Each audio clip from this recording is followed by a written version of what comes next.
ഭരണഘടനയിലെ 13 എന്ന അനുച്ഛേദം എടുക്കാം.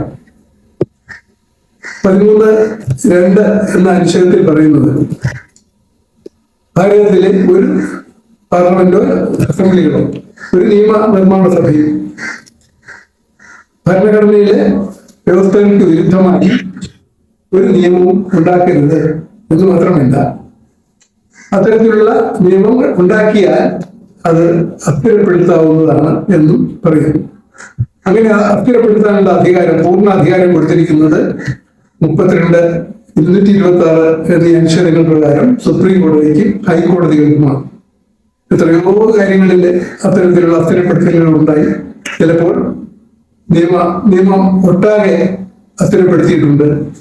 ചിലപ്പോൾ അതിലെ ചില വ്യവസ്ഥകൾ മാത്രം ഭരണഘടനാ വിരുദ്ധമാണ് എന്ന് കണ്ടാൽ ഭാഗികമായി മാത്രം അസ്ഥിരപ്പെടുത്തിയ സംഭവങ്ങളുണ്ട്.